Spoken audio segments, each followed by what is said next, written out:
Aujourd'hui, j'ai la chance et le plaisir de te recevoir, Oussama. Oussama, comment tu vas? Ça va très bien, je te remercie. Et toi? Ben écoute, moi ça va très bien, merci beaucoup. Oussama, tu vis avec la mucoviscidose, c'est une maladie C'est ça, chronique qui touche ton souffle, ton corps et ton quotidien. c'est ça. Et tu as accepté de venir témoigner aujourd'hui pour nous raconter ton parcours. Mhm. Est-ce que tu peux te présenter avec tes mots à toi? Je m'appelle Oussama, j'ai 31 ans. Je suis né sur Bordeaux. Je suis né, comme Mélanie l'a dit, avec la mucoviscidose qui m'a été diagnostiquée à mes 3 mois. Oussama, tu as été diagnostiqué à l'âge de 3 mois. C'est ça. Comment ça s'est passé en fait, tout ça? Alors moi j'ai pas de souvenir, hein, j'étais bébé, mais dans un premier temps, quand je suis né, tout se passait plutôt bien les 3 premiers mois de ma vie. Ok. Jusqu'au troisième mois où, alors c'est ma maman qui m'a expliqué tout ça. Au moment où elle me donnait le biberon, en fait, je régurgitais tout le temps. Tout le temps, j'avais des diarrhées et mes parents ne comprenaient pas. Donc au début, mes parents m'emmènent aux urgences. Le médecin qui me voit, c'est un interne à l'époque. Il dit à maman, c'est rien, à ma maman, excusez-moi, que c'est une gastro, un truc du genre, donc il prescrit des médicaments antidiarrhéiques, anti-vomissements, typiques. Je rentre à la maison et ça se calme pas. Donc ma maman me ramène une nouvelle fois à l'hôpital. Cette fois-ci, ils font des examens approfondis et ils annoncent à mes parents qu'ils vont m'hospitaliser. Mes parents sont au courant de rien, ils savent pas ce qui se passe. Donc une semaine passe à l'hôpital. J'étais hospitalisé en pédiatrie. Donc une semaine, 2 semaines, 3 semaines et mes parents ne savent encore rien. Un mois passe, 2 mois. Je suis encore en pédiatrie. De la pédiatrie, on me place au néonat. Donc le néonat, c'est le service des nouveaux-nés, en fait, où on vous met dans une couveuse et tout. Ok. Au bout de 2, 3 mois, il me semble, mes parents ne sont toujours pas au courant, mais toute ma famille est au courant. Ok. C'est-à-dire mes grands-parents, mes oncles, mes tantes, tout le monde est au courant, sauf mes parents. Comment ça, tout le monde est au courant sauf tes parents? Je vais y venir. Un jour, mon oncle était au néonat, il est venu me rendre visite, et il y a ma maman qui arrive. Et mon oncle dit à ma maman, tu devrais aller voir le médecin. Ma maman lui demande pourquoi, qu'est-ce qui se passe. Il lui dit, va voir le médecin, il va t'expliquer. Ma maman et mon papa vont voir le médecin, et il les prend à part, il les emmène dans un bureau, et il leur explique, madame, votre fils a la mucoviscidose. Mes parents ne comprennent pas, ils savent pas ce que c'est, ni d'où ça vient, ni ce que c'est, enfin bref. Le médecin leur explique que c'est une maladie génétique, que c'est une maladie, excusez-moi, qui détruit les poumons et le pancréas. Mes parents, ils comprennent pas du tout. Euh, Ensuite, ils expliquent le traitement. Il y a des aérosols, il y a des traitements à prendre matin, midi et soir. Une fois que le diagnostic est posé, je rentre à la maison avec une batterie de médicaments, avec des aérosols à faire, etc. Mes parents sont novices, ils savent pas encore comment ça fonctionne, donc ma Mais maman ne c'est sait clair. même... Pardon. C'est clair, enfin, ça doit être tout nouveau à ce moment-là, c'est un Exactement. changement de vie Et total. puis en 93, je vais pas te mentir, la maladie est connue, mais pas tant que ça. C'est clair, Donc ouais. malheureusement, ils connaissent pas tout. C'est tout nouveau pour eux. Donc ma maman ne sait même pas comment faire les aérosols. Petite parenthèse, les aérosols, c'est quelque chose que l'on respire par la bouche. Tu sais, c'est tout bête aujourd'hui, mais à l'époque, c'est nouveau. Donc ma maman ne sait pas du tout comment ça fonctionne. Donc elle appelle mon médecin traitant qui vient à la maison et qui lui explique comment ça fonctionne. Il faut lui donner comme ça sur la bouche et tout. Elle m'a pas dit si il lui avait donné un masque ou pas. Donc j'ai pas souvenir, je sais pas. Mais il lui a expliqué. J'avais un médicament aussi que j'ai toujours d'ailleurs qui s'appelle le Créon. Le Créon, en fait, c'est un médicament que l'on donne aux gens qui ont la muco, forcément, qui est un médicament qui sert à digérer, en quelque sorte. Parce que si vous voulez, les malades atteints de mucoviscidose, ils sont comme des canards. Ils mangent et ils vont à la selle directe. Ok, Donc ce crayon permet finalement de garder, si je puis dire, les aliments que l'on mange, si tu veux. On ne va pas à la selle directement après les avoir ingérés. d'accord, ok. Donc ma maman ne sait pas du tout comment ça fonctionne parce que c'est des tout petits granulés dans une gélule. C'est des tout petits granulés, c'est galère à faire prendre à un bébé. Donc il lui explique qu'il faut écraser, etc. Quand j'ai grandi un peu plus, quand je devais avoir 7 8 ans, j'aimais ouvrir la gélule et manger comme ça. C'est horrible, hein. Mais j'aimais ça. Va Bah, t'as le savoir droit. pourquoi. Va savoir pourquoi j'aimais ça. Mais enfin, le temps passe, ma maman commence à comprendre, ma maman commence à assimiler, excusez-moi, les choses. Il faut savoir qu'au début, quand j'étais encore que bébé, le médecin qui m'avait pris en charge avait annoncé à mes parents que j'avais une durée de vie maximum de 10 ans. Ok. Alors déjà, ça, 10 ans. ça doit tuer le Ça, moral des ça met un parents. coup, Enfin, ouais, ça met un coup. et de l'enfant aussi, enfin, bon, évidemment. Moi, j'étais bébé, moi, je suis pas, moi. Mais j'imagine même pas la douleur Ouais, ressentie par tes parents et ta j'imagine. famille. Et il y avait mon grand-père, paix à son âme qui n'est plus là, qui avait dit à ce médecin, tu ne peux pas te permettre de dire ça, tu ne sais pas. Et il avait raison, j'ai 31 ans aujourd'hui, C'est je me porte, je incroyable. me Et porte t'es là. super bien. Il faut savoir que j'ai eu une sœur qui est née, entre. Amel, ma petite sœur n'était pas encore née, il me semble, à cette époque-là, que je dise pas de bêtises. À 9 ans, on me diagnostique le diabète. Donc forcément, la mucoviscidose détruit et les poumons et le pancréas. Et il faut savoir que le pancréas envoie de l'insuline quand on mange, etc. Or, le mien, il fonctionnait déjà plus très bien. Donc forcément, à 9 ans, diabète. Le premier jour où on me diagnostique, excusez-moi, le diabète, insuline directe. Il y a pas de, il faut mettre ça en place, blablabla, glycémie. Non, premier soir, insuline. Moi, je comprenais rien. J'étais content d'avoir une piqûre sur la cuisse. Je comprenais pas ce que c'était, mais. Ouais. Tu disais peut-être que ça va m'aider, donc allez-y. Ah, pour être honnête, je savais pas ce que c'était. Même à 9 ans, je n'avais pas conscience en fait du souci qu'était la mucoviscidose. Ok, Même, et le ouais. diabète encore moins. C'est pour te dire. Tu savais pas en fait que c'était une maladie qui peut être très grave? À cet âge-là, non, Non. du tout. Et on te l'avait pas expliqué ou t'avais pas eu envie vraiment qu'on te l'explique? C'est un entre-deux en fait. Il y avait une part de moi qui voulait pas savoir ce que c'était, Mhm. concrètement. Il y a une part de moi qui me disait je vais guérir. Ça va partir avec le temps. J'étais pas conscient en fait du danger que c'était. Donc je grandis.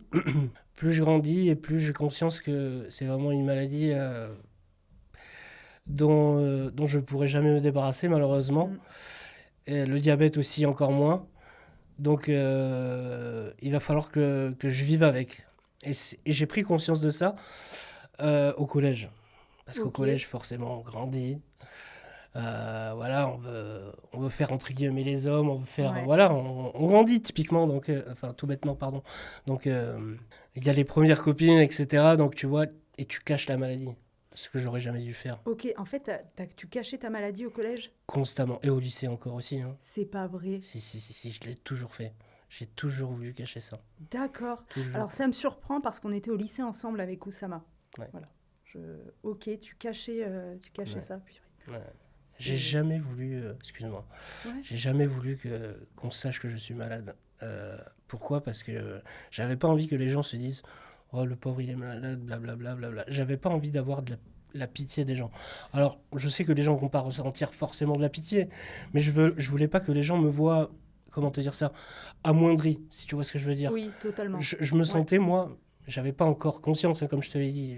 J'ai commencé à avoir conscience de ça au collège, mais je voulais pas que les gens se disent il est malade, il faut pas qu'il fasse telle ou telle chose. Tu vois ce que je veux dire je voulais me sentir comme les autres, Oui, c'est ça. tout bêtement. C'est ça. Alors qu'au fond de moi, je savais que c'était pas le cas. Les profs étaient au courant, tout le monde était au courant, Au sauf collège, les élèves. oui. Voilà, Oui. les Tout élèves. le monde était au Mhm. courant, sauf les élèves. Bon, il y avait des potes à moi avec qui j'étais en primaire qui le savaient. Ok.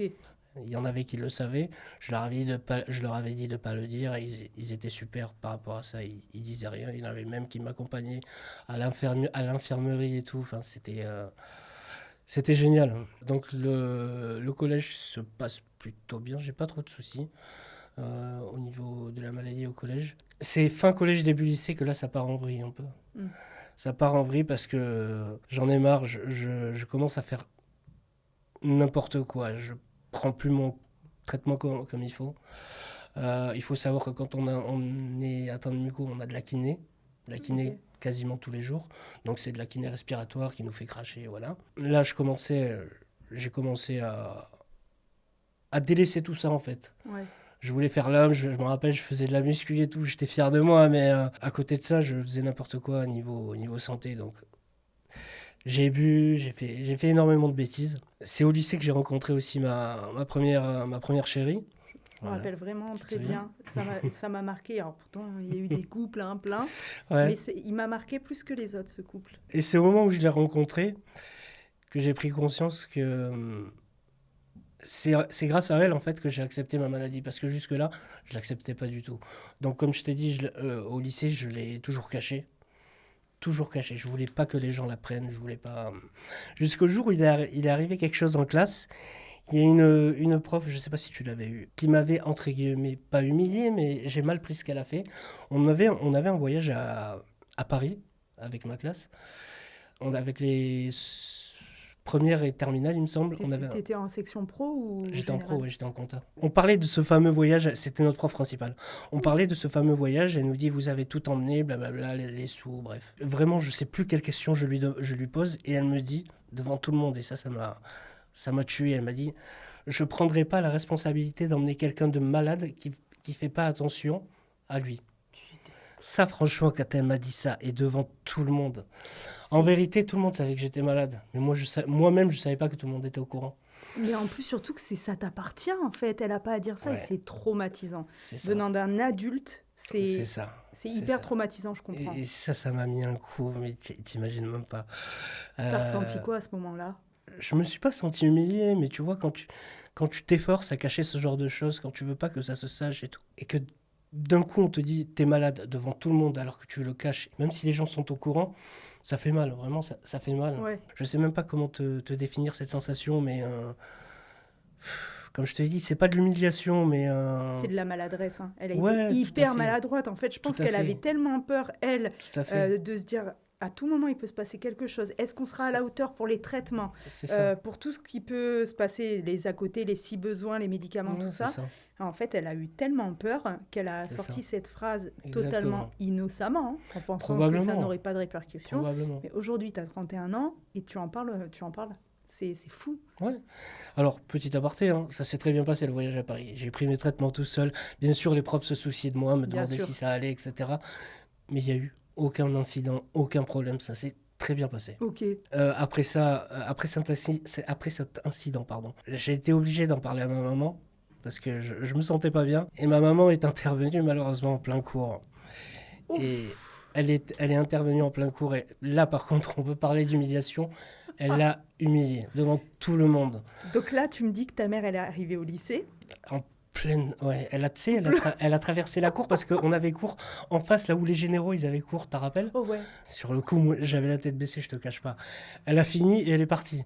Il y a toute la classe qui a applaudi. Moi, j'étais gêné, vraiment, j'étais gêné. J'ai des frissons parce qu'en vrai, genre, le fait de savoir que tout le monde a applaudi, Et je te le promets, c'est ça me... véridique. Bravo. Vraiment bravo à ta mère. Je te promets, tout le monde a applaudi. Moi, j'étais gêné, mais elle méritait pas ça non plus. Mais elle a été maladroite, comme tu as dit. Donc, moi, ça m'a touché, vraiment, ça m'a. Mais voilà, finalement, le lendemain, on me dit bah, tu peux venir à Paris, Oh, curieusement. bizarre. Comme c'est Curieusement. bizarre. Voilà, c'est C'est ça. fou. Des fois, la vie fait... Ouais, c'est ça. Donc finalement, je peux venir à Paris. J'y suis allé, comme je te l'ai dit, ça s'est très bien passé. Il n'y a eu aucun problème. Je suis revenu et puis bah, la vie a continué. Comme je te l'ai dit, j'ai pu accepter ma maladie, tout ça grâce à ma chérie de l'époque. Oui. Aujourd'hui, j'ai aucun problème pour en parler quand je rencontre quelqu'un. Ouais, je suis malade, j'ai ci, j'ai ça. Voilà, aujourd'hui, j'ai plus ce problème. À 31 ans, c'est pas pareil qu'à 18 ou 19. Avec le recul, tu te dis, ça sert à rien de cacher ça. Quoi qu'il arrive, tu as cette maladie, tu l'as. Oui. Donc, arrive la classe de terminale. Et là, par contre, c'est autre chose.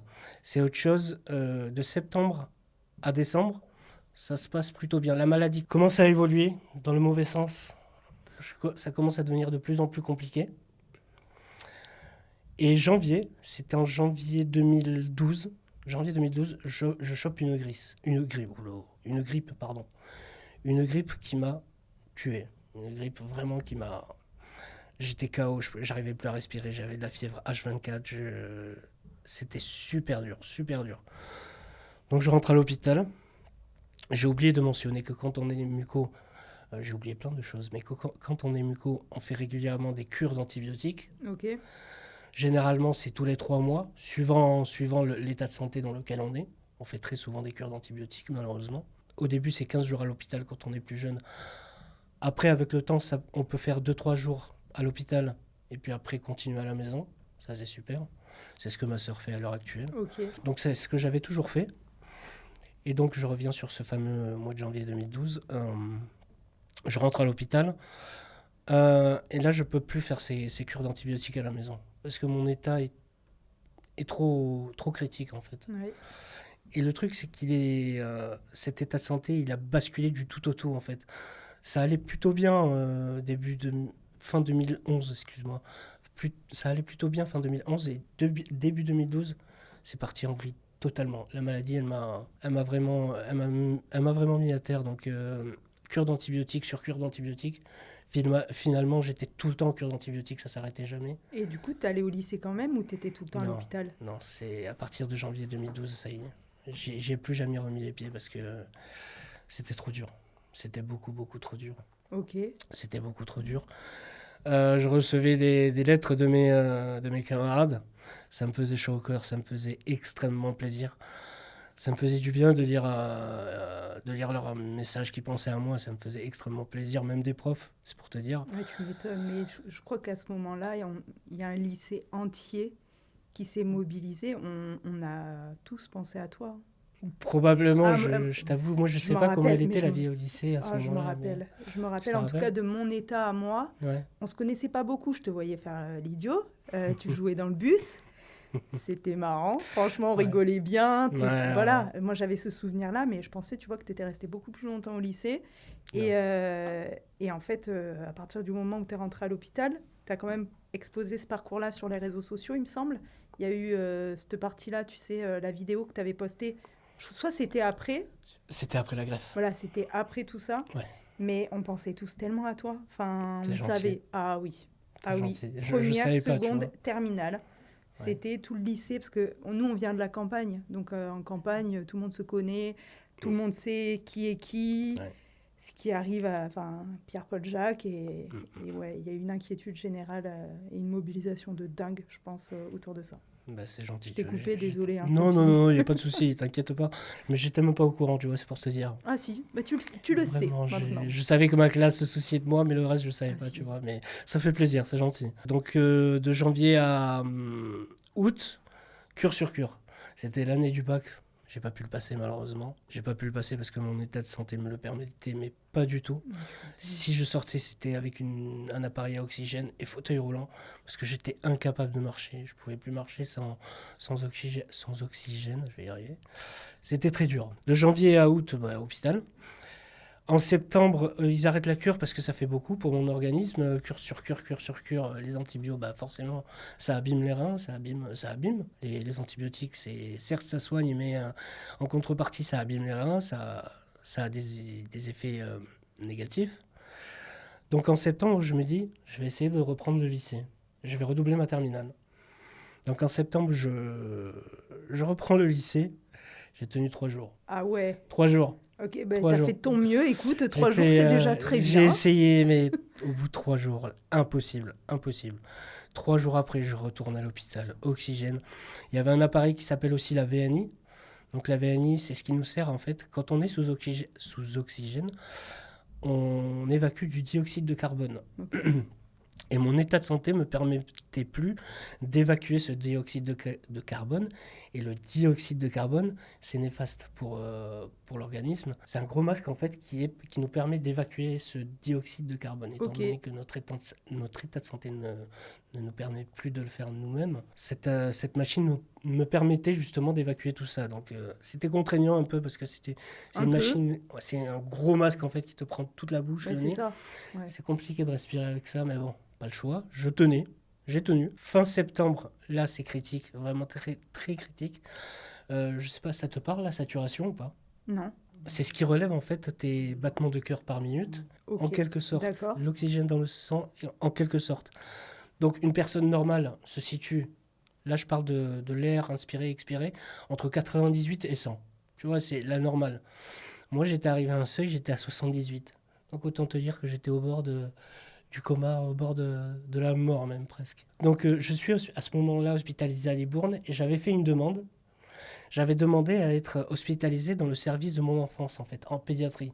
Ok. Parce que la pédiatrie, c'était ma seconde maison. Je connaissais toutes les infirmières, toutes les aides-soignantes, le personnel qui sert les repas, qui fait le ménage, les médecins, tout le monde. C'était plus que mes amis, c'était une seconde famille pour Mais moi oui. parce que elle m'avait vu grandir. Typiquement, elle m'avait vu grandir, je faisais des batailles d'eau avec elle dans le service de l'hôpital. C'était du grand n'importe quoi, mais c'était comme mes grandes sœurs, en quelque C'était à sorte. ta hauteur, de toute façon, hein. La déconnade. Et Exactement. puis, ce truc, tu le disais tout à l'heure, mais tu sais, qu'on n'ait pas pitié de toi en permanence, qu'on ne te C'est regarde ça. pas différemment, bah, c'est Ouais, c'est ça. exactement ce qu'elles ont fait. C'est Elles ont ça. pris leur rôle à cœur, elles se sont occupées de toi. C'est ça. Et en plus, vous pouviez rigoler ensemble. Enfin, C'est ça. non, c'est bien. Vraiment, c'est Ouais, top. exactement. Elles ont toujours été adorables avec moi. Bon, la plupart sont parties aujourd'hui, soit parce elles ont changé de service, ou alors qu'elles ont déménagé, tout simplement. Ouais. Il en reste quelques-unes. Donc, je reviens. Je demande à être hospitalisé là-bas parce que j'avais envie d'être dans un endroit que je connais, avec des gens que je connais, qui m'apprécient. Je dis pas que le service où j'étais en pneumo était pas bien, hein. Bien au contraire, elles étaient formidables avec moi, elles aussi. Mais j'avais plus ce feeling-là avec celle de la pédiatrie que celle de la pneumo, donc elles m'ont accepté. Ça a été très gentil. Mais j'étais plus en état de parler avec qui que ce soit, pour te Tu dire. m'étonnes, bah oui. C'était critique. Bref, je sais qu'elle pleurait pour moi et tout. C'est après que je l'ai pris, mais ça m'a limite gêné. Après, avec le lien qu'on avait, je peux comprendre, forcément. Ouais. En fait, des fois, on s'attache et Ben, c'est ça. c'est plus fort que nous. On est. Ouais. Et moi aussi, j'étais énormément attaché à elle, c'est toujours le cas, mais je ne les vois plus malheureusement. Donc arrive ce jour-là où ma maman dit aux infirmiers, c'était une nuit. Une nuit, ma maman voit ma SAT et elle dit aux infirmiers, là c'est pas bon, la SAT est pas bonne, etc. Elle appelle les infirmiers. Il y a des médecins de réanimation qui montent et qui disent à ma maman, on va contacter au l'évêque. Si la situation ne s'améliore pas, on l'emmènera en réanimation là où j'étais. Donc le lendemain, les médecins qui me suivent disent on va le transférer sur l'évêque. On a pris contact avec les médecins de l'évêque, etc. Je vais pouvoir être pris en charge. Il y a le SAMU qui arrive, qui me prend en charge. Je suis parti super vite. J'ai même pas pu dire au revoir aux infirmières, etc. Je sais que ma maman leur a dit au revoir. Ouais. Ta Qu'elles maman qui est présente d'ailleurs aujourd'hui avec Ouais. nous et qui a un beau Ouais. soutien et un appui Ouais. pour Ah, Oussama. heureusement. On a sa petite sœur également. Donc je sais que ma maman leur dit au revoir, je sais que tout le monde pleure, etc. Donc je pars, moi, ma maman me suit forcément, j'arrive à Olévec au service de pneumo dans un premier temps. On me prend en charge, on me branche, on me met des fils partout, tu connais. Il y a un fameux médecin, qui me suit toujours d'ailleurs, adorable, elle est super gentille. Elle arrive avec un papier, et elle me dit, Oussama, il faut que tu signes ça. Elle m'a pas expliqué au début ce que c'était. C'est quand je l'ai signé qu'elle m'a expliqué. Elle me dit c'est un papier qui nous permettra, si en cas de décès, de prélever tes poumons et d'en faire des recherches. Ça me met un coup un peu quand même. Je me dis oula. Tes parents aussi étaient au courant de ce. Il y avait de ma ça maman avec moi, mon papa, je crois pas, j'ai pas souvenir qu'il était là, le pauvre. Ouais. Mais ma maman Ça a était dû- là. Ça a dû être un choc. Donc moi, quand elle me dit ça, je suis là, purée, j'ai signé ça moi. Bon, de toute façon, au point où j'en suis. T'avais perdu espoir à ce moment-là. Est-ce que tu t'es dit, ok, là, à tout moment, je claque, je peux partir, quoi. J'avais pas perdu espoir.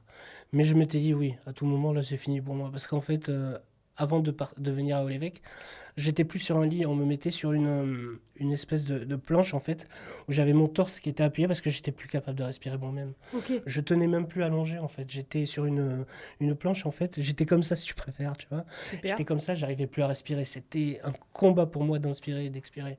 C'était très très très très très dur. Ok. À peine je signe ce papier, on m'emmène en réanimation. Allez, hop. En réanimation à Olévec. Donc là, c'est un autre monde, hein, vraiment.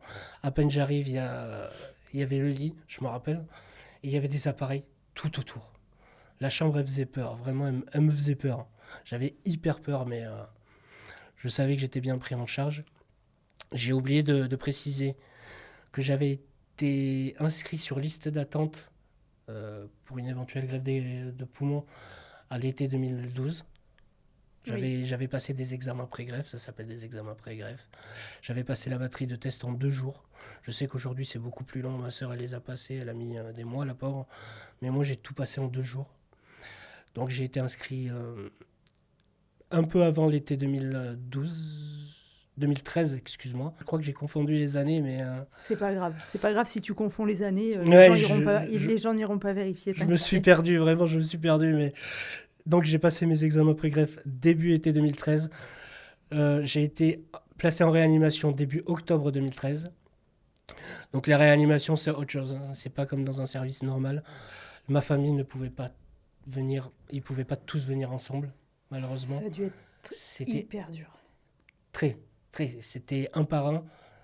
C'était compliqué. Après, moi, en réa, j'avais mon ordi, j'avais tout, je manquais de rien. Vraiment, Ouais. je manquais de rien, vraiment. J'étais en réanimation, mais là encore, j'avais pas tellement conscience du danger. Vraiment, moi, j'étais sur mon ordi, je vivais ma vie en soi. Petit déni. Voilà. Ouais, c'est ça, exactement, Ok. exactement. J'ai oublié de préciser, mais il y avait ma chérie aussi de l'époque, qui venait aussi, la pauvre. Qui a été hyper soutenante Ouais, pendant ouais. tout ce temps. Ouais, et j'oublierai jamais. Il y avait elle, il y avait sa famille, il y avait vraiment, j'oublierai jamais ce qu'ils ont fait pour moi. Donc elle est venue elle aussi. Arrive le 20 octobre 2013, je vais y arriver. Et ça s'enchaînait vraiment, j'avais tout le temps de la visite, tout le temps, tout le temps. Des proches, des gens un peu moins proches. Et il y a cet oncle un peu éloigné qui rentre dans la chambre, il m'emmène des magazines de voitures et tout. Il discute avec moi et là il y a un médecin qui arrive en trombe. Il rentre dans la chambre, il frappe pas. Oussama, on t'a trouvé un greffon. Moi, je comprends rien, là, quoi. Je dis à ce fameux oncle, est-ce que tu peux sortir et tu peux dire à mes parents de venir? Il y a mes parents qui arrivent. Et là, il commence à discuter avec nous. On a trouvé un greffon. Ça faisait une semaine qu'il avait trouvé. Ça faisait une semaine qu'il avait trouvé, mais en fait, il vérifiait les compatibilités, Ouais. etc. Parce que tu peux pas juste venir, tu as un greffon, on te le greffe, etc. Non, il y a plein de choses à vérifier. Donc, il commence à me dire, ça fait une semaine qu'on a trouvé le greffon. On était en train de faire des tests et tout, et là, c'est le moment. C'était un dimanche. Je me rappelle, c'était le 20 octobre 2013, c'était un dimanche. Donc là, à partir de là, il me dit, dans 1 heure, tu pars au bloc. Il y a 2 infirmiers qui viennent, une femme et un homme. Ils commencent à me raser partout et tout, parce que à tout moment, ils peuvent mettre des tuyaux, des cathéters, peu importe. Ok. Donc moi, au début, je comprends pas pourquoi on me rase de partout. Mais ils le font. Ils me mettent de la bétadine partout, etc. Tu avais conscience de ce qui était en train de se passer là ou pas, à ce moment-là? Oui, mais j'avais pas conscience, si tu veux, de la dangerosité de l'opération. Ah oui. Pour moi, je vais pas dire que c'était quelque chose de banal non plus, mais c'était, pour moi, je me disais, c'est une opération, 2 heures et c'est réglé. Donc, il y a ma famille qui arrive, les uns après les autres, ils me disent, courage, ça va le faire. On commence à pleurer avec beaucoup. C'était dur quand même parce que ça sonnait un peu comme un au revoir. Parce que je ne savais pas si j'allais revenir ou pas, Ouais. en fait. On sait quand on part, mais on sait pas quand est-ce qu'on revient, quoi. C'est ça, surtout après une opération comme ça, tu vois, c'est les poumons, c'est pas une vésicule biliaire ou quoi. Donc on se dit tous plus ou moins au revoir, tu vas revenir plus fort, blablabla. Et arrivent mes parents en dernier, forcément. Je les serre fort contre moi et tout.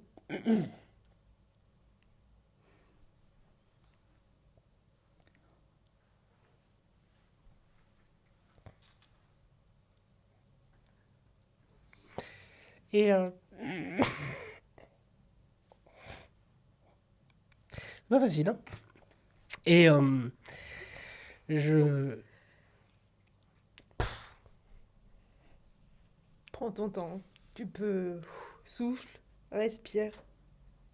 Est-ce qu'on a des mouchoirs par ici, à tout hasard? et rien. Donc ils me disent que ça va bien se passer, que je vais revenir, etc. Moi, j'avais peur forcément, parce que c'est au dernier moment que je me suis dit, purée, je suis pas sûr de revenir finalement. Mais bon, adviendra ce qui adviendra, comme on dit, hein. Mais je pars, on emmène mon lit, et je tourne la tête, et en fait, j'ai vu tous les bras de ma famille me faire au revoir. Je sais pas comment ils se sont calés, j'ai pas compris, j'ai juste vu leurs bras me faire comme ça, tu vois. Je rentre dans la salle, cette salle, elle m'avait traumatisé, elle m'avait fait Mais très très peur, je me rappelle, parce qu'il y avait... La salle était vide, elle était vide, il n'y avait rien. Il y avait juste un lit au milieu avec la fameuse grosse ampoule. Comme grosse dans les lampe, là. films, les pièces C'est ça, stériles, là. exactement. Cette salle, elle m'a traumatisé, vraiment. Je suis rentré, elle était vide, il n'y avait rien, il y avait juste ce fameux lit et cette fameuse lumière en haut. Donc il me place dessus. Et mon corps était trop faible pour recevoir une anesthésie dans l'immédiat. On me fait passer un tuyau ici, réveillé. Parce que, comme je t'avais dit, mon corps était trop faible pour recevoir une anesthésie. Il y avait la kiné qui m'avait accompagné, la pauvre. T'as tout senti? J'ai tout senti, tout. C'était horrible. Ça faisait extrêmement mal. Je pleurais de douleur. J'ai tout senti. Le tuyau qui rentre ici et qui descend, c'était affreux, affreux. Je pouvais rien faire et j'avais rien à dire, de toute façon. Et je me suis endormi comme ça. C'est même pas l'anesthésie qui m'a endormi, c'est la douleur.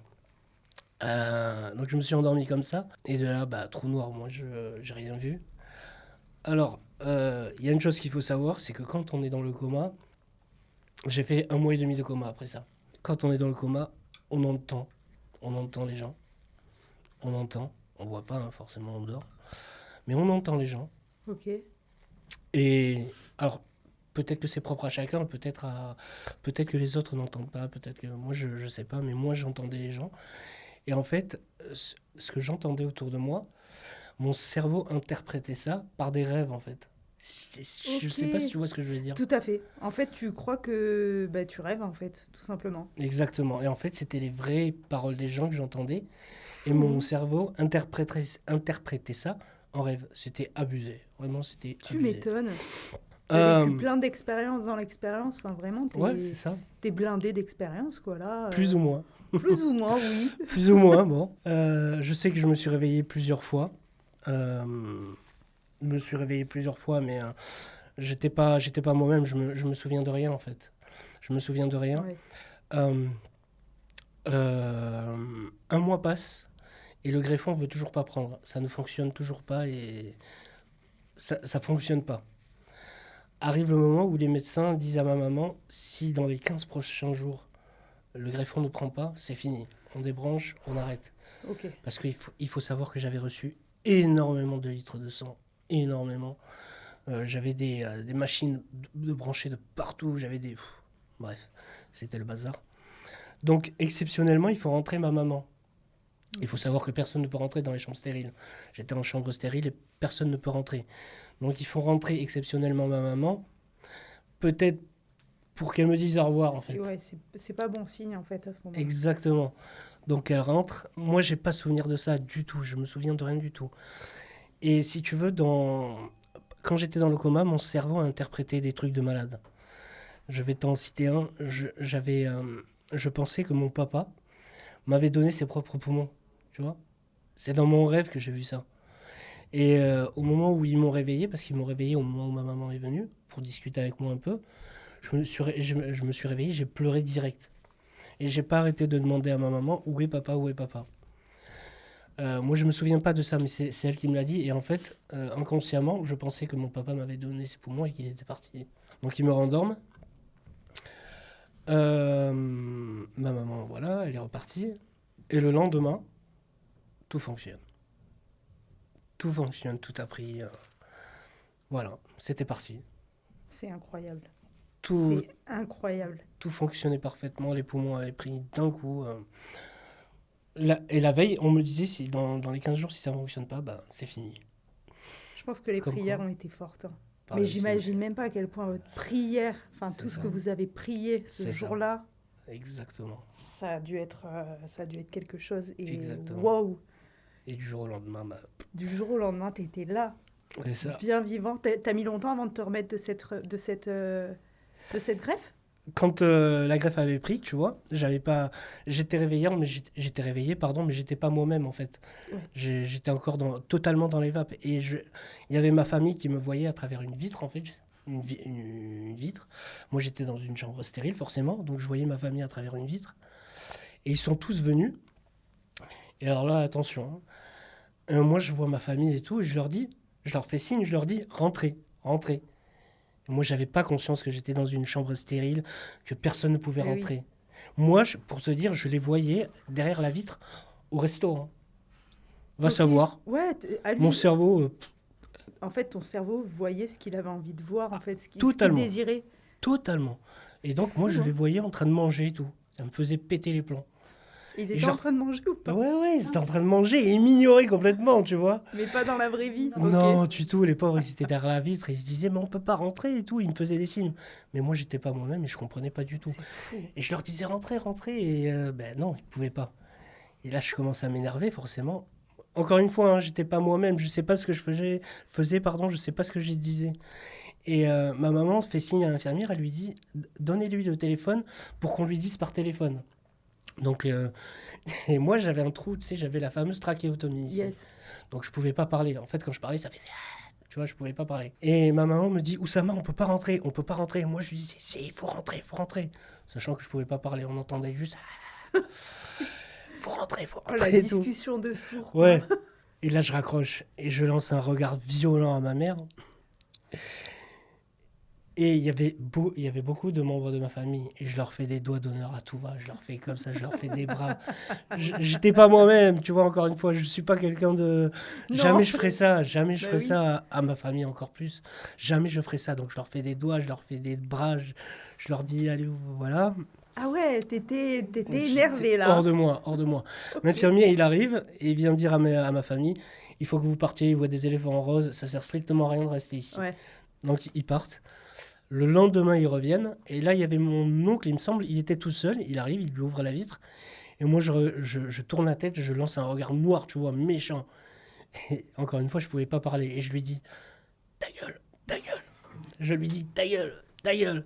Et mon oncle, il me regarde et il y a ma mère qui arrive. Il lui dit, mais t'as vu, il me dit ta gueule. Je sais pas pourquoi j'ai agi comme ça. Et moi, j'étais là, ta gueule, dégage, dégage. Ils referment le store, l'infirmier, il leur dit, allez faire un tour et revenez après. Ils reviennent, ils réouvrent le store, je retourne la tête méchant, ta gueule, ta gueule. Tu t'es pas arrêté. J'ai pas arrêté. Non, parce que je leur en voulais de pas rentrer, alors que je savais pas Mais du tout. c'est ça. Hein. Un autre jour, j'étais toujours pas moi-même, l'infirmier, il vient voir mes parents et il leur dit, Oussama veut ses lunettes. J'ai jamais porté de lunettes de ma vie. Hein. Ok. Oussama veut ses lunettes. Mais ma mère lui dit, mais il porte pas de lunettes. Et l'infirmier lui dit, mais il veut ses lunettes. Et ma mère lui dit, il porte pas de lunettes. Voilà, je demandais ou faisais des choses. Tu les as eu ces lunettes? Non, Je- non, je les ai jamais eues. Je les ai jamais eues. Ah, grave. Et arrive le fameux jour où je me réveille vraiment, où je suis moi-même, etc. Ça a mis du temps, mais je me réveille. J'ai été opéré le 20 octobre, je me suis réveillé, j'ai été moi-même début décembre. Donc je me réveille début décembre. Première chose que je fais, j'inspire. Je me dis, purée, Wow. j'ai des nouveaux poumons. Rien à voir avec avant. Avant, je respirais comme C'est ça. un truc de fou. La première chose que je fais, purée. Première des choses que je fais, je vois une infirmière qui arrive. Bon, je connais pas forcément. Et je vois ma famille, c'était mon oncle et ma tante. Et ben, je leur fais coucou normal, je fais plus de doigts d'honneur, je fais plus rien. Les gars, il est J'ai- réveillé. Voilà, il nous c'est fait ça. coucou. C'est ça, j'ai conscience de qui est là. Par contre, je savais pas où j'étais. Je pensais, pour tout te dire, que j'étais dans un autre pays. Quoi Je pensais pas du tout être à Bordeaux, je pensais pas être là où j'étais resté finalement. Je pensais que j'étais dans un autre pays, puis après, avec le temps, j'ai compris que j'étais toujours là où j'étais resté. Après, c'est allé très vite en fait. Je me suis vite plus ou moins remis, enfin, je me suis réveillé. Une fois que tu es réveillé, il faut que tu apprennes à te relever, etc. Après 1 mois et demi de coma, t'as plus de force, donc on me relevait, je retombais, parce que j'avais plus du tout de force. Et je commence à pleurer en réa, je me dis, mais pourquoi je suis comme ça, je vais plus pouvoir me relever, je vais plus pouvoir marcher et tout. Ouais. Je savais pas ce qui m'arrivait en fait. Et les infirmières, elles me disent, mais non, mais si, c'est juste que t'as dormi pendant 1 mois, c'est normal, t'as plus de force. Mais C'est ça, ouais. Apparemment, après un J'avais coma, peur. t'es. j'avais plus de force, plus rien, je Ouais. tenais même plus debout. Vraiment, Oh, juste pour l'enfer. tenir assis, Ok. j'y arrivais pas. Et je paniquais, j'ai eu peur, j'ai eu tellement peur. Mais finalement, avec le temps, c'est rentré dans l'ordre. 2 jours après m'être réveillé, je voulais déjà manger, alors que je pouvais pas. Elles m'ont dit que tu ne peux pas manger parce qu'elles avaient peur en fait. Après 1 mois et demi de coma, tu peux pas manger direct parce que elles avaient peur que si je mange, la nourriture passe dans les poumons, tu vois. Ok. Donc Ouais. au début, on te donne constamment de la gelée, tu vois, de la gelée bleue plus Ah, précisément, Ok. pour voir si tu les évacues bien dans les selles. Premier coup, moi j'ai mangé Pour direct. voir en fait si. Si je Ok. si ça passait bien dans Ok. le bon tuyau, si premier coup c'est très bien passé, c'est aucun problème. Quelques jours après m'être réveillé, on me dit de m'installer directement dans le fauteuil. C'est pour apprendre, en fait, à réapprendre à m'asseoir, à me relever, etc., tout seul. Donc, une semaine ou deux après m'être réveillé, je pars dans un service normal où les gens pouvaient venir me voir, me toucher. Donc, au début, il y avait toute ma famille qui venait me voir. Il y avait même ma chérie de l'époque. Au début, quand je venais de me réveiller, j'avais des spasmes. Tu sais, mes bras ils partaient dans tous les sens tout seul. Je contrôlais plus rien en fait. Et ma famille venait me voir et je leur mettais des tartes involontairement, tu vois. Parce que je contrôlais plus mon corps en fait. Ils se réveillaient à peine donc ils comprenaient pas grand chose. Après, le positif, c'est que ça voulait dire que tu étais en vie, quoi. Exactement. Donc il y a toute ma famille qui est venue me voir. Il y a même des amis qui sont venus me voir du lycée. Ça fait du bien franchement de voir qu'on t'a pas oublié. Ah non. En quelque sorte. Donc ça fait du bien, vraiment ça fait du bien de voir tout le monde, de rediscuter avec tout le monde, etc. Après ce séjour, je sors de l'hôpital, je vais à la Pignada. C'est au Lèche Cap Ferré en fait. C'est comme un centre de rééducation en fait, où on t'apprend à remarcher, à faire les gestes de la vie quotidienne finalement. Donc je réapprends, je fais de la kiné, je fais du renforcement musculaire, etc. pour apprendre à vivre normalement, tout simplement. Au bout d'une semaine, j'arrivais à remarcher normalement, à la Pignada, pas à l'hôpital. Parce qu'à l'hôpital, je me déplaçais encore en déambulateur. Parce que j'avais du mal encore à tenir tout seul. Donc j'avais un déambulateur au début. Et à la Pignada, c'est là-bas que tout est rentré dans l'ordre. J'ai pu marcher, tout est rentré dans l'ordre finalement. Ouais. C'est allé doucement, mais sûrement. Une fois ce séjour d'1 mois et demi passé à la Pignada, je rentre enfin à la maison. Et là, on peut discuter un peu. J'étais pas au courant de ça, mais moi, je pensais que l'opération avait duré, 4-5 heures. Finalement, on me dit que l'opération a duré 22 heures. Waouh. 22 heures parce qu'ils avaient du mal, apparemment, à décrocher les poumons de la plèvre. Tu sais, c'est là où les poumons sont accrochés, je crois, il me semble, je veux pas dire de bêtises. Et ils avaient du mal à décrocher les poumons parce qu'ils étaient dans un état... pour te donner une image, mes poumons ressemblaient à une ruche d'abeilles. Et plein de trous, ils étaient morts. Mort. Mais c'est un miracle. Donc je rentre à la maison, je demande pas, on me dit l'opération a donc duré 22 heures. J'étais loin d'imaginer ça, moi. Et on me dit aussi, ça on me le dit qu'après, forcément, on va pas te le dire avant, si tu avais passé 4 jours supplémentaires en réanimation, tu serais décédé. C'est fou. 4 jours supplémentaires et tu tenais plus en fait.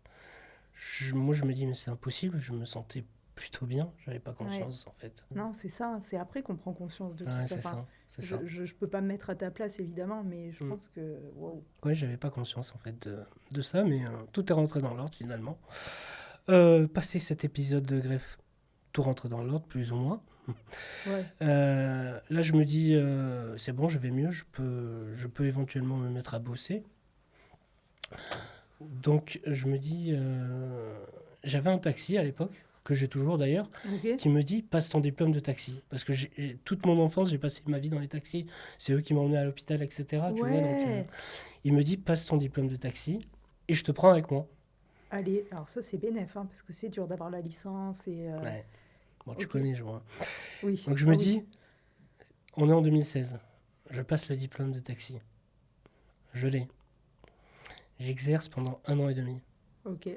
Arrive 2017. Mars 2017 plus précisément. C'était un dimanche. Je me réveille. J'ai au niveau de mon œil droit un point noir. Mais quand je te dis noir, au niveau de l'œil droit.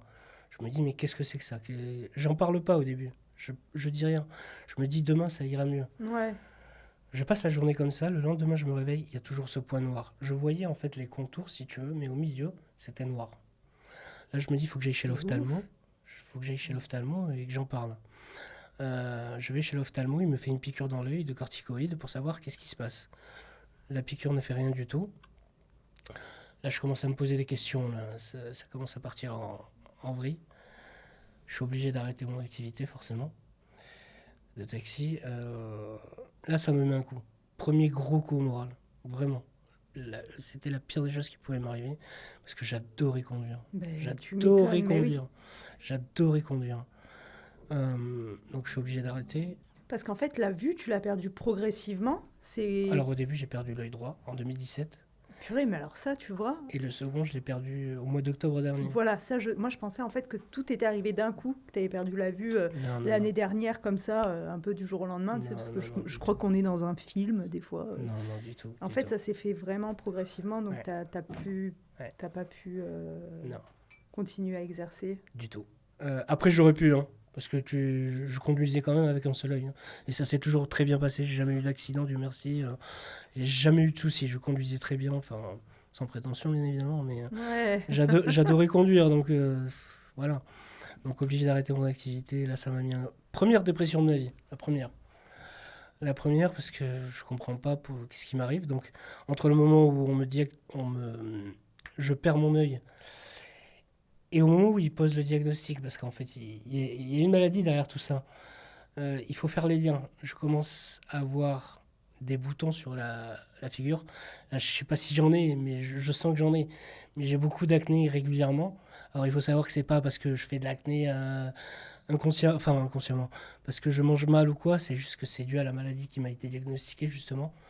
Elle me donne énormément d'acné et malheureusement je peux rien y faire. Je peux rien y faire. Il y a des traitements. Là encore j'en ai moins, mais d'habitude c'est 10 fois pire. Donc cette maladie, c'est la maladie de B7. d'accord. C'est une Qui maladie. vient se rajouter Ouais. à tout ce que tu as déjà. Comme si tu n'avais pas été assez gâté. Super, ok. C'est la vie. C'est la vie. C'est comme ça. C'est une maladie génétique, une nouvelle fois. Une maladie que personne dans ma famille n'a. Je suis le premier. Les symptômes de la maladie de B7, pardon, sont les problèmes d'articulation.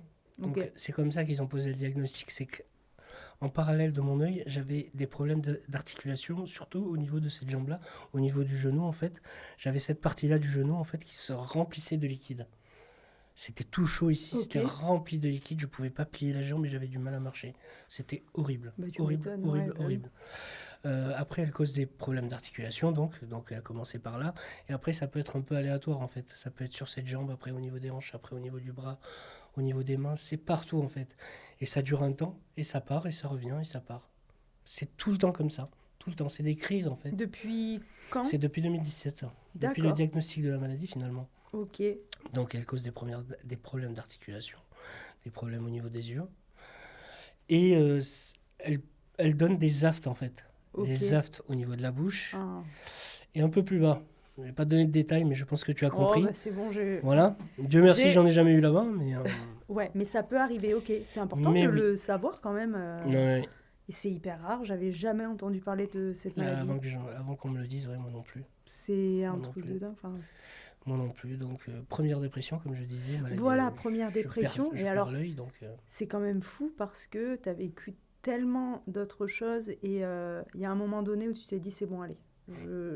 Là, comment dire, alors c'est pas genre bon, allez, je fais une dépression, laissez-moi tranquille. Non, c'est à un moment donné, tu décides de, je sais pas comment dire, de te laisser, Non, pas encore. Pas encore. Ça va venir, mais pas encore. comment dire, guider un peu par tes émotions. C'est-à-dire que tu t'accueilles tes émotions et là, tu dis ok, ça va pas, je fais le point, quoi. J'ai un peu pété les plombs, oui, forcément, à ce moment-là. Ok. Parce que l'œil, quoi, la vue, Mais c'est, Mine de bien rien. sûr, mine de rien. Mais je me suis dit, il m'en reste un, donc je vais pas me plaindre. Il y a des gens aveugles. Ouais. Il y a des gens aveugles, donc je me suis dit, j'ai encore un œil. Bon, première dépression, mais elle se passe plutôt bien parce que j'avais encore mes potes. Je sortais, je conduisais, donc... Tu Ça- faisais la fête à côté, t'arrivais à... ouais. C'est bien ça, Ouais, ok. ouais, ouais. J'en avais besoin, en fait. Mais tu J'en avais m'étonnes. besoin parce que sinon... donc tout ça passe et arrive 2021.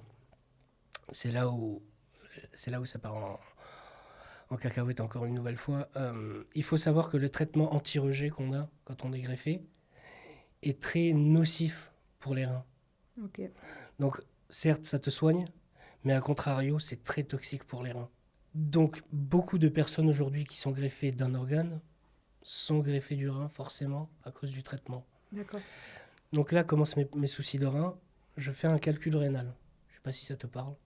Ça me parle de nom, mais je sais pas C'est exactement ce que c'est. un espèce de caillou en fait qui se forme dans ton rein Ok. et en fait qui se Ah bloque, oui. qui se bloque Oui. en fait entre le rein Et en fait, il y a un petit tuyau qui mène du rein à la vessie, si je dis pas de bêtises.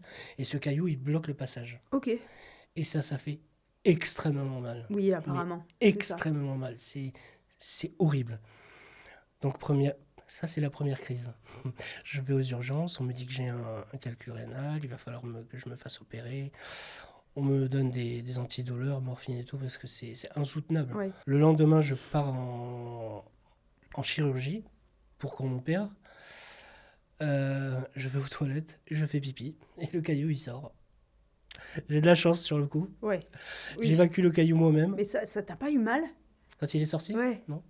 Au contraire. J'ai ça senti t'a- passer, mais j'ai pas eu mal. Heureusement. Je l'ai senti passer, mais donc forcément, ma créate, elle a augmenté. La créate, c'est la créatinine, en fait, c'est ta Oui. fonction rénale dans le Ok. sang. Plus elle est élevée, et moins c'est bon. Avant tous ces épisodes-là du rein, ma créate, elle était à 250. Je sais pas à combien est le taux normal, mais c'est bien plus bas que 250, bref. Donc moi, à partir de ce moment-là, je me fie à ce chiffre. Ok. Si je sais que ma créate est trop haute, c'est pas bon. Donc à ce moment-là, je me dis, il faut que je me force à boire. Ah, tu buvais peu? Je buvais jamais d'eau, je buvais énormément de coca. Et j'ai toujours bu énormément de coca. Ça me parle, ça. Alors que l'eau, c'est la vie. Hein. Vraiment, je sais N'est-ce que pas? j'adore boire de l'eau tout Ah le bah temps. t'as bien raison. Et le néphrologue qui me voit me dit, il faut que tu bois de l'eau, il faut que tu bois de l'eau, t'arrêtes tes conneries. Ça rentre par là et ça ressort par là.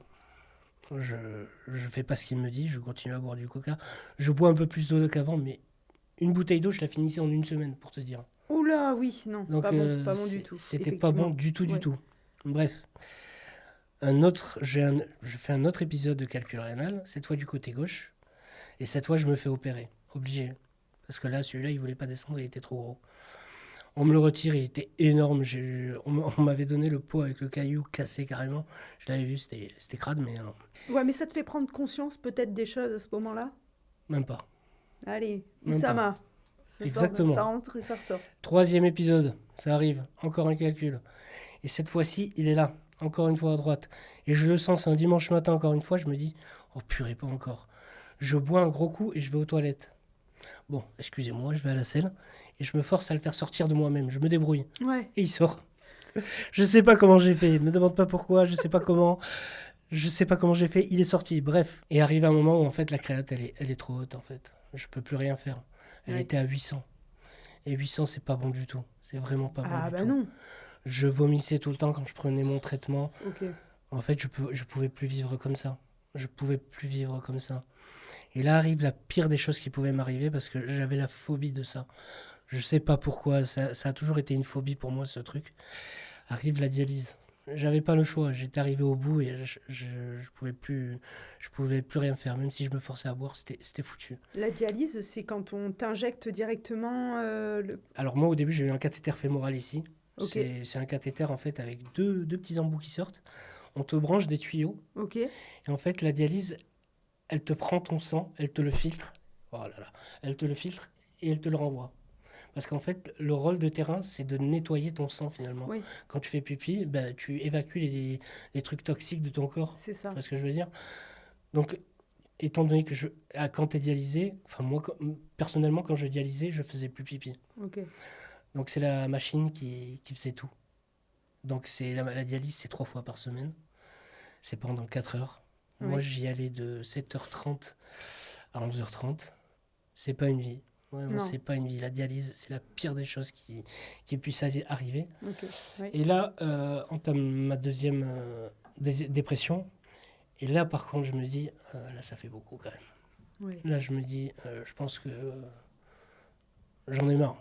J'en ai marre. J'en parle au néphro. Là, je me dis, je peux pas. Je peux pas, c'est trop dur. En fait, t'es dépendant d'une machine. Tu peux plus vivre sans ça. T'es dépendant d'une machine. Si t'as pas cette machine, bah, c'est fini pour toi. Quand tu dis je peux pas, tu voulais abandonner? Ouais. Toi, j'en avais marre, ouais. Me lever tous les matins à 5h30 du matin pour prendre le taxi, aller à l'hôpital, me faire dialyser, revenir. Quand tu reviens de la dialyse, t'es crevé. T'es mort. Je revenais après chaque séance, je dormais. Parce que Ouais, t'as plus de vie, quoi. c'est exténuant, t'as plus de vie vraiment. Et le service où je dialysais, il n'y avait que des personnes âgées. Malheureusement, ça touche plus les personnes âgées que les jeunes. Et moi, j'étais le petit du service, Ouais. donc j'étais leur protégé en quelque sorte. Donc malgré ça, ils étaient super gentils avec moi. L'équipe, les infirmières étaient adorables également. Je pars encore les voir parce que je suis suivi là-bas aussi par le médecin. Donc je pars toujours les voir. Elles sont formidables, vraiment. Ok. Donc la dialyse, ça a été très compliqué. Bref, là c'est le moment le plus tendu. Arrive juillet 2024 où l'œil qui me restait en fait était atteint de cataracte. Je sais pas si ça te parle. J'ai le nom, mais j'ai pas le. La cataracte en fait définition. c'est quelque chose qui plus le temps passe et en fait moins tu vois bien. En fait tu vois de plus en plus flou et en fait cette cataracte c'est rare chez les personnes aussi jeunes que moi. Moi j'ai eu ça à cause du traitement encore une fois. Ouais. Des corticoïdes plus précisément, ça favorise la cataracte, donc j'en avais une énorme au niveau de l'œil gauche. Je me fais opérer le 24 juillet 2024, je me réveille, je vois et je vois encore mieux qu'avant. J'étais super content. Sérieux? Bah, Je m'attendais à un. non, non, non, Oui, attends, bah, attends. je connais la finalité, mais Ouais, bon. je voyais très très bien juste après l'opération. La cataracte, c'est. J'ai pas les mots, mais la cataracte, c'est pas cool, quoi, pour rester poli. Donc je voyais beaucoup, beaucoup mieux de fin juillet, oui, j'ai été opéré fin Mhm. juillet jusqu'à fin août. Je voyais très très bien, c'était génial. Je pars en vacances 3 jours au Maroc, je reviens. Une semaine après ce voyage, je vois plus. En fait, j'avais eu une énorme hémorragie de l'œil. Alors c'est comme si j'avais un filtre rouge au niveau de l'œil. Alors je voyais en fait, mais tout était noir en fait. Ok. Parce à cause du sang, je voyais plus, je voyais tout était rouge. J'ai distingué plus très bien. Donc je repars à l'hôpital. Le médecin qui m'a opéré m'opère une nouvelle fois pour résorber ce fameux sang. Elle me met du silicone, elle m'opère une fois, ça fait rien, elle m'opère une deuxième fois. Là, ça commence à un peu à rentrer dans l'ordre. La vue revient progressivement, tout doucement. Je commence à revoir les couleurs tout doucement. Et j'étais toujours dialysé, hein, quand même, bien évidemment. Euh, et de la nuit d'un dimanche à lundi, c'est-à-dire que le lundi, je retournais à la dialyse, le lundi matin, ma rétine se décolle. Décollement de la rétine. Ok. Et là, je revois plus. Donc, je fais ma séance de dialyse et je pars en ophtalmologie. Le médecin qui m'a opéré voit mon œil. Elle me dit votre rétine s'est décollée, je vais vous opérer la semaine suivante, au lieu de m'opérer de suite. À savoir pourquoi, je ne sais pas. Elle m'opère, elle m'a dit je vais tout faire pour que tout rentre dans l'ordre et tout. Elle m'opère. Juste après l'opération, je pars en consultation pour voir si ça a été et tout. Et juste à l'intonation de l'interne qui m'avait vu, j'ai Ouais. compris. De suite. Ok. De suite. La manière dont il m'a parlé, il n'a pas voulu me le dire. Il m'a dit il faut attendre, blablabla. Moi j'ai compris. La semaine suivante, je vois le médecin qui m'a opéré. Il m'a dit je peux rien faire. Je peux rien faire, c'est fini. Là par contre, là ça a été très, très, Ouais. très, très, très dur. Là j'ai pleuré, j'ai littéralement pété les plombs. Et là par contre, je me suis dit là non, ça c'est trop. Ça c'est trop. Ouais. Là je peux pas. Vraiment, là, je peux plus. La vie continue, finalement, Ouais. je peux rien y faire. Je poursuis mes séances de dialyse. J'ai passé mes examens de pré-greffe pour le rein, pour une éventuelle greffe de rein. Là, on est en septembre 2024. Je passe mes examens de pré-greffe en octobre. Et je suis inscrit sur liste d'attente fin novembre. Je suis inscrit sur liste d'attente pour un rein fin novembre. Une semaine après l'inscription, on m'appelle, venez vous faire greffer. C'était hyper rapide. Hyper rapide, Ah j'ai oui? pas compris. Bon, bah j'y vais, hein, écoute. J'y vais. Je me fais greffer. Ça a été un peu laborieux au début. Parce que les médecins ne m'ont pas mis de drain, en fait. J'en avais pourtant dans la greffe des poumons, mais ça s'était mieux passé que ça. Bref, ils oublient de me mettre un drain pour la greffe. On m'en place un après l'opération, après la greffe, 3 jours après.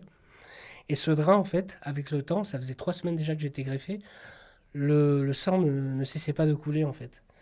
Et là, au bout de 3 semaines, quand même, les médecins ils commencent à se poser des questions. Qu'est-ce qui se passe? C'est quoi ce bazar? Donc je pars au bloc un vendredi matin pour voir ce qui se passe. Et il s'est avéré que j'avais 2 hématomes en dessous du greffon. 2 gros hématomes. Et malheureusement, ils pouvaient pas intervenir, ils pouvaient rien faire. Donc après m'avoir ouvert, ils m'ont refermé pour rien finalement. Ok. Je suis parti me faire dialyser parce que le greffon ne fonctionnait pas.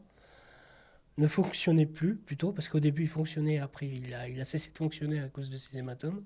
Je pars en dialyse, et là je tombe dans le coma en pleine séance de dialyse, parce que ça s'est très mal passé, je suis tombé dans le... Je sais pas comment elle s'est passée cette séance, parce que je me souviens pas, je sais pas ce qui s'est passé. Je tombe dans le coma, les médecins qui se sont occupés de moi en réanimation sont peu optimistes.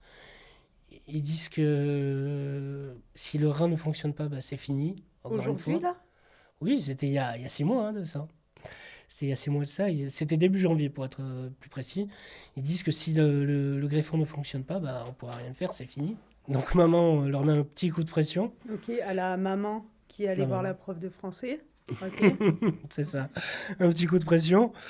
Il faut savoir aussi que le cathéter fémoral que j'avais ici ne fonctionnait plus. Donc ils avaient du mal à me dialyser également. Je ne sais pas par quel miracle ils ont procédé. Ils ont réussi à me faire fonctionner le cathéter. Ok. Ils m'ont dialysé et c'est rentré dans l'ordre. Va savoir pourquoi. Va savoir comment, je ne sais pas. Encore une fois, c'est un mystère. C'est un mystère. C'est un mystère, vraiment, je ne sais pas. Le rein s'est mis à fonctionner. Il fonctionnait même beaucoup mieux que quand je venais d'être greffé. J'ai recommencé à uriner parce que ça, je ne savais plus ce que c'était au début. Ok. J'ai recommencé à uriner, très bien. J'étais encore en réanimation quand on m'a mis une anse pour une éventuelle dialyse dans le futur, si jamais ça va pas. Alors une anse, c'est ce que j'ai là, je ne sais pas si ça se voit, qui s'est bouchée, pardon, qui s'est bouchée, donc elle est Ok. inutilisable. Ils l'ont Ok. laissée, elle marche pas. Hein. Donc je pars en chambre normale, ça rentre petit à petit dans C'était l'ordre. quand ça? Ça, c'était début janvier. Ok, voilà, on est toujours début janvier, Toujours d'accord? début janvier. Je pars en chambre normale. Le temps commence à être long, je vais pas te mentir, parce que je suis resté tout décembre à l'hôpital. Plus janvier, ça commence à être long, je commence à en avoir marre. Tu m'étonnes, je pense qu'à un moment donné, là, t'es Et, fatigué, quoi. Un petit peu, et en plus de ça, j'ai oublié de mentionner, mais je vois toujours pas. Donc je l'ai très très mal vécu. Parce que tu sais pas qui est à côté de toi, tu sais pas qui te parle, tu sais pas... Et ça m'a rendu anxieux, c'est ça Ensuite, je suis devenu anxieux, je suis devenu limite... Comment dire? parano? Exactement, parano. Quand je sais pas ce qu'il y a autour de moi Bah maintenant, ouais, t'es là, qui est là, qui... dis-toi, quand je prends le tram pour aller, peu importe où je vais là en ce moment, quand je vais dans le tram, j'ai peur. J'ai peur parce que je sais pas qui est devant moi, je sais pas ce qu'il y a autour de moi. Bien sûr. Et j'ai hyper peur parce que Tu je sais pas, m'étonnes, mais- je sais pas ce qu'il y a autour de moi. C'est rentré dans l'ordre, je suis rentré chez moi mi-janvier. Ok. Et voilà, je crois que c'est bon, je crois que c'est pas mal jusque-là. Aujourd'hui, je me force à boire, bien évidemment. Je bois minimum une bouteille d'eau par jour. Il y a une application qui s'appelle Drinkwater. C'est gratuit et en fait, elle Ouais. te rappelle suivant le poids, la taille et l'âge de la personne, Ouais.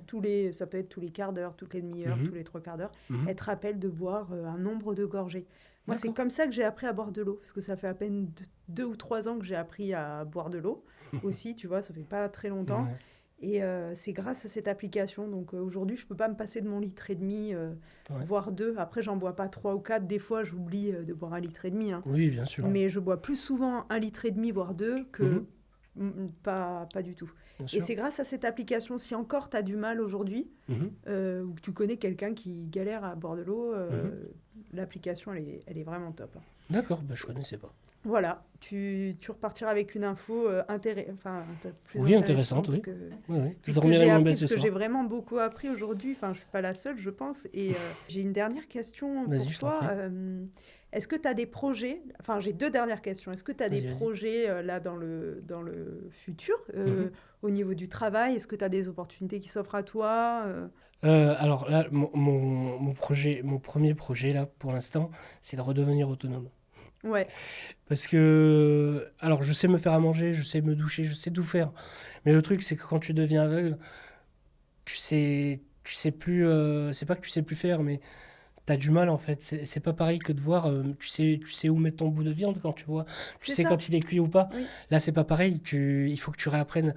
je sais faire encore une fois, mais couper les aliments, tu vois, sans te couper, ça s'apprend tout ça, C'est ça. tu vois. Ouais. J'essaye Et de visualiser le c'est truc. Mais extrêmement long aussi. c'est hyper long. Donc pour l'instant, je suis plus dans cette optique-là, réapprendre à être autonome.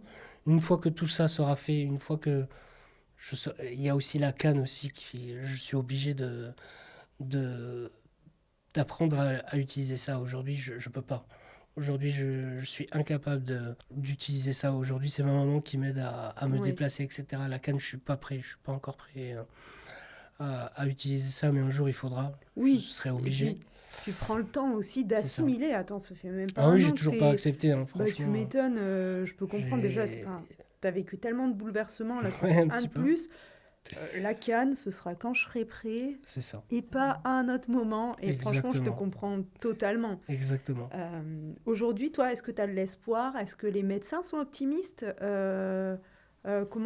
Comment ça se passe pour toi? Tu n'es pas obligé de répondre à cette question, évidemment. Si. Mais toi, est-ce que tu as de l'espoir? Pour les yeux? Pour les yeux, pour la vie, pour tout? Pour la Pour vie, toi. oui, bien évidemment. Ah, Bien évidemment. Après tout ce que j'ai traversé quand même, je suis contente. je suis obligé. Comme on dit, tant qu'il y a de la vie, il y a de l'espoir. Mais Oui. pour les yeux, non, je pense pas. Ouais, il n'y a pas de... J'y crois, bien sûr que si. Je perdrai jamais l'espoir à ce niveau-là. Parce qu'en soi, l'œil gauche, c'est juste la rétine, en fait. Si tu veux, ma rétine, elle s'est rétractée. La rétine, c'est comme un chewing-gum, tu sais. Si elle se rétracte, tu sais, quand tu mâches un chewing-gum, tu peux Ok. pas lui redonner sa forme d'origine. La rétine, c'est exactement pareil. Alors, si jamais il existe un traitement un jour qui permette de redonner sa forme d'origine à la rétine et qu'elle me permette de revoir un jour, de la recoller et qu'elle me permette de revoir, ce serait la plus belle des choses. Mais au jour d'aujourd'hui, ça n'existe pas. Et l'œil droit, malheureusement, c'est le nerf optique. Ok. Et le nerf Donc là, optique, ça, bah, c'est... quand c'est mort, c'est mort. Hein. Oui, Là, ok. tu peux faire ce que tu veux, ça reviendra pas. Mais je perds pas espoir pour l'œil gauche, mais bon, pour le moment, il n'y a rien. Hmm. Il n'y a rien. Pour te dire, même l'ophtalmo m'a dit, ça sert à rien de revenir, vous pouvez revenir tous les 5 ans maintenant. C'est dire. Ça fait Mais mal, bon, hein, quand même. Je trouve que c'est un dur petit peu. d'entendre ça. Bah, revenez dans 5 ans. Donc, ça veut dire Ouais, c'est ça. que t'as pas d'espoir avant... Enfin, t'as pas d'espoir. Si, mais J'en garde aussi. t'en as moins pendant Ouais. 5 ans, quoi. T'es là, Ouais, c'est ouais, ça. ok, super. Mm. Enfin, il faut apprendre à vivre avec tout ça. Et Ouais. waouh. C'est vraiment très poignant. En tout cas, on est vraiment ravis. Et Plaisir partagé. ah oui, on est ravis de t'avoir reçu, honoré, je dirais même. C'est un parcours de vie que je trouve résilient. T'es hyper résilient, t'es courageux. T'as une famille très courageuse aussi. Ouais, j'ai de la Vraiment. chance pour ça. T'es entouré par des bonnes personnes. Ouais. Et je pense que c'est ce qui aide parfois dans les moments les plus difficiles. Alors, Ouais. merci encore à toi, Oussama, Merci d'être à vous. venu aujourd'hui. Merci à vous. C'était gentil. un moment incroyable. Vraiment, merci. N'hésitez surtout pas à nous contacter sur notre mail professionnel, lebruitdusilencemedia@gmail.com. On a hâte de vous lire en commentaire. N'hésitez pas à nous dire ce que vous en avez pensé. On reste disponible sur tous les réseaux sociaux et toutes les plateformes de podcast. Merci encore pour votre confiance et je vous dis à bientôt. À bientôt.